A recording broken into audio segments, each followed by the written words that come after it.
Hi, I'm Laura, Aquamarine18. Welcome to my channel. Just popping on with a quick VR to a tag. I love a tag. This one is tag called Getting to Know You, which I understand to be a older tag from a couple of years ago that's been resuscitated recently by Dee at DeeVination, whose channel is new to me, who I've just found via this tag. I first saw this tag from Ikale Sunflower and Patsy's Mystical Musings, two channels that I'm subscribed to, and I enjoyed their responses, so I thought that I would make one of my own. So there are 11 questions. So we'll just go right ahead. If I'm looking in a weird way, it's because I've got the questions on a post-it. Okay. Number 1, what is your favorite time of year? My favorite time of year is the summer, bring on the heat. I like swimming, I love being outdoors, I love hiking and camping and adventuring, and I like the heat for those activities.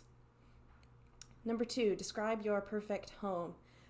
I really liked both what B at Ikale Sunflower and Patsy said in their answers, so I'll kind of repeat a little bit of what I liked. Patsy talked about wanting to live within walking distance to the sea or the ocean, and I would definitely, my dream home would have to be within walking distance to swimmable water of some sort. I grew up on the Great Lakes. I've never lived somewhere that was completely landlocked. I couldn't imagine that actually. And it would be surrounded by nature. I really liked what B said about having a kind of sustainable or eco-friendly, solar-powered kind of home, so I would love that too as a perfect home. And my perfect home would be somewhere that is warmer year-round than where I live now. I live in central Ontario. It's cold. Sometimes it gets down to -30. And my body really doesn't react well to those kind of temperatures, so definitely surrounded by nature, close to water, sustainable, and somewhere that is warmer year-round. I do like seasonality and like feeling a shift, but warmer weather is easier on my body and I prefer it. So somewhere warmer for sure, with nature all around, quiet would be good. Number 3, if you couldn't be a witch anymore, which religion or faith would you choose?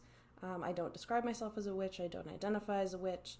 I would say that I have a eclectic set of spiritual beliefs, fairly, I think, pantheist leaning, if I had to kind of put a name on it, and a fairly eclectic and personalized kind of spiritual practice. So I pick what I have. So that's my answer. Number 4, what is the most creative thing about you? I don't know. I'm musical. So I guess that's a creative thing about me. I'm musical, and I would say that I am pretty creative in the kitchen and good with, modifying and inventing recipes as well. Number 5, describe something that scares you. I am extremely claustrophobic. We just booked a vacation. I'm really excited about that. That'll be if I make a November favorites, I'll talk about it there. But one of the things that came up as a possibility of something to do was scuba diving, and even that strikes me as extremely claustrophobic. So any kind of feeling boxed in makes me very uncomfortable and scared. Number 6, who's your hero? Oh, too many to name. Folks know that I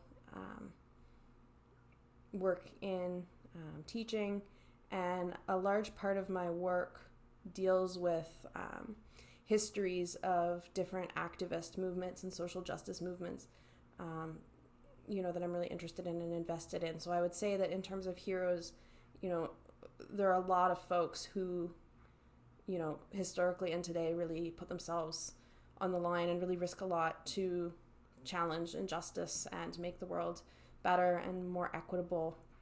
And folks doing that kind of work are heroes to me.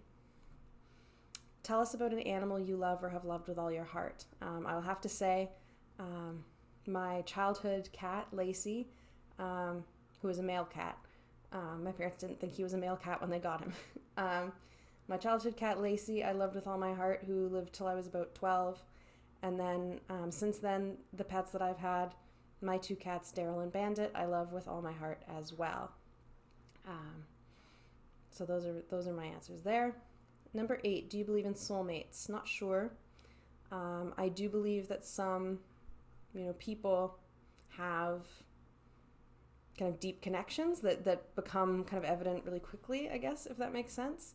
I don't believe that every person has a single soulmate, like one person, one true love. I think that we maybe have many people that we have kind of deeper connections with that we can come across in our lifetime. Number 9, would you rather create or view art? I would rather view art. I could not imagine not being able to view art ever again. Taking that question to kind of the extreme, if I have to pick one for the rest of my life, definitely view art, in part because I can't imagine not, and also in part because I'm not a good visual artist in my mind. I could make a nice tarot bag, but I'm not, I'm not a particularly good visual artist, so definitely view art. Number 10, describe your favorite part of your body. I like my back. It's tattooed, with fairly large, and I really like that. Maybe it's a bit of a cheat. I like my, obviously body modifications that I've chosen, my, stretches and stuff like that. And I like my smile too. Yeah. Number 11, last question, says, take a deep breath. Which came first, the chicken or the egg? The egg, obviously, because I believe in evolution, and so evolution would suggest that some ancestor species or close relative species of what we now call the chicken at some point laid an egg that meets the criteria, and then what hatched from that egg met the criteria of what we now call a chicken. So definitely the egg. That's a really weird question to end on, but that's the 11 questions in tag Getting to Know You. I'll link DeeVination down below, who's resuscitated this tag, which went around, I guess, before my time on YouTube. If you haven't done this tag, there's some fun questions in there. I would love to hear other people's thoughts. Thanks for watching, and have a great day. Bye.